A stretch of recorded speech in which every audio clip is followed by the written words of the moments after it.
Aujourd'hui, géographie. Donc ça, c'est un sujet assez de base que d'habitude, le monde ne connaît pas tant étonnamment, mais c'est très très utile. Puis dans cette vidéo-là, je vais plus me concentrer sur ma région, donc environ Montérégie, plus dans le bout de Belleuil. En fait, ce que je vais vous expliquer, c'est les principales routes et autoroutes qu'il y a dans cette région-là.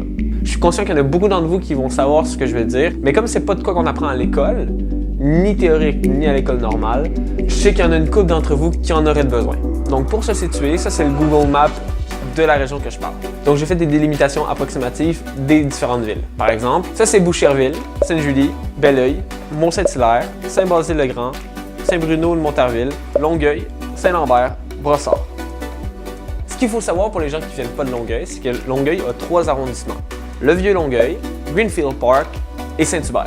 Quand quelqu'un dit qu'il va à Saint-Hubert, en vrai, il va à Longueuil. Donc là, je sais, il y en a une couple qui viennent de tout comprendre qu'est-ce qui se passe, puis il y en a d'autres qui sont genre, bah oui, Saint-Hubert, Longueuil, oui, je sais. Et c'est tout à fait normal, parce que dans cette vidéo-là, il va y avoir une couple de fois que ça va être très évident pour vous, mais il va y avoir une couple de personnes pour qui ils l'auront jamais su. Et ça, à différents moments. Donc, il y aura au moins une fois que je vais vous dire une information qui va faire tout catcher sur un sujet précis, mais ça sera peut-être pas au même moment pour tout le monde. Mettons que je dis aux Julie-Villois que Saint-Bruno-de-Montarville est au sud de Sainte-Julie, ils vont me dire, ben oui. Mais pour ceux qui n'ont jamais su ça parce qu'ils sont à Belleuil, ça va leur rapprendre de quoi. Puis là, ils vont mieux comprendre leur environnement. Et j'imagine que vous l'avez reconnu, ça c'est Montréal, ça c'est le fleuve Saint-Laurent, puis ça c'est la rivière Richelieu. Alors sur la map de Google Maps, on voit beaucoup de routes, des grosses artères, des petits capillaires, on ne sait pas trop ce qui se passe, puis c'est bien compliqué. Et aujourd'hui, pour que vous compreniez un peu comment c'est arrangé, il faut plus se concentrer sur les autoroutes, les routes principales et secondaires, donc ceux que leurs panneaux ressemblent à ça et qui sont notés de 100 à 399.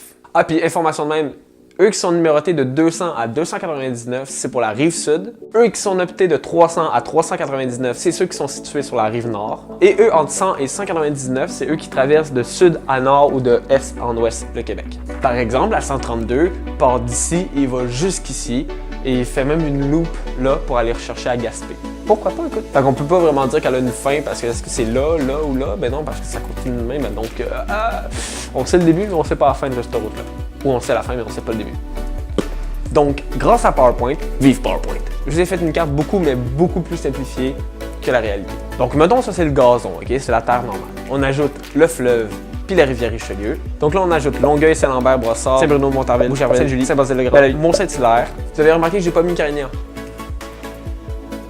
Alors pour commencer, on va mettre les autoroutes. En premier, celle qui est tout en bas de l'image, l'autoroute 10. Elle relie Montréal et Sherbrooke, est aussi appelée autoroute de Bonaventure et l'autoroute des cantons de l'Est. Puis là, il y en a une couple qui vient de catcher qu'est-ce que leurs parents disent quand ils disent autoroute de Bonaventure, c'est la 10. Ensuite, on va ajouter la 15. À part proche de la frontière des États-Unis à Saint-Bernard-de-la-Colle, elle va jusqu'à Sainte-Agathe-des-Monts. Ces noms sont l'autoroute des Caries, l'autoroute René-Lévesque ou encore l'autoroute des Laurentides. Donc ensuite, on va prendre elle qui est perpendiculaire à la 10, à savoir la 20, qui longe un peu Saint-Laurent et qui fait un coude pour ensuite aller plus profondément dans le pays. Et elle va jusqu'à Mont-Joli. C'est loin Mont-Joli, c'est dépassé Québec. Donc si tu vas aller à Québec, tu passes par la 20. Elle est appelée l'autoroute du souvenir ou encore l'autoroute Jean-Lesage. Ensuite, il y a l'autoroute 25, ça c'est pour aller du côté de Montréal. Puis il n'y a pas vraiment d'autres noms à part d'autoroute 25. Et enfin, l'autoroute 30, celle-là. Elle relie Vaudreuil-Dorion à Sorel-Tracy. Puis il y a un petit bout de projet qui n'est même pas relié à l'autoroute de base, qui est vraiment plus au nord, qui part à la jonction de la route 132 dans le bout du boulevard Port-Royal. Jusqu'à une autre jonction de la route 132 à la rivière de Gentilly, dans le bout de Bécancour. Et l'autoroute 30 est aussi appelée l'autoroute de l'acier, puis il doit y avoir plein d'histoires derrière ça. Donc voilà, on a à peu près toutes les autoroutes qui sont dans le bout. Il y a une convention parmi les autoroutes, c'est que souvent, ils vont de ouest en est ou de sud au nord. Donc, il y a des autoroutes comme la 20 qui vont dans les deux sens en même temps, mais si tu les regardes largement, tu vas voir que la 20 part de sud au nord. Et les points sud ou encore les points ouest sont considérés comme les points de départ d'une autoroute. Et à partir de ce départ-là, le kilométrage augmente en ordre croissant. Donc ça, c'est le kilométrage 0. Et plus que tu avances, plus que le kilométrage augmente. Donc, après 1 km, le kilométrage va être de 1. Ensuite, après 2, ça va être 2. Et ils sont bright le monde qui ont fait les autoroutes parce que les sorties d'autoroute correspondent au nombre du kilométrage que tu es rendu. Par exemple, la sortie qui va être 113 km après le point 0 va s'appeler la sortie 113. Et si tu pars de Saint-Hilaire, puis là tu te rends sur l'autoroute, tu vas être à peu près au niveau de la sortie 113 justement. Puis, mettons que tu veux te rendre à Drummondville, qui est à la sortie 177, tu fais un petit calcul de maths, donc tu vas savoir la distance. Et donc, tu sais à peu près quand est-ce que tu vas arriver. Tu sais, mettons que tu vas dans le sens contraire, donc tu vas vers le point 0. Et tu vois que ta sortie, c'est la sortie numéro 12.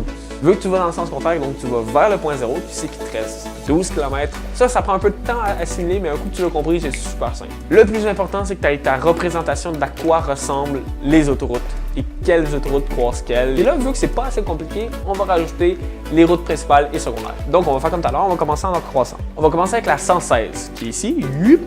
Donc, comme vous voyez, ça passe par Longueuil, Saint-Bruno-de-Montarville, Saint-Basile-le-Grand et ensuite ça traverse la rivière Richelieu, ça va jusqu'à Mont-Saint-Hilaire, puis ça va encore beaucoup plus loin que ça. Ensuite, la 132 qui longe le fleuve Saint-Laurent et un bout de la 20 jusqu'à arriver jusqu'à la 15.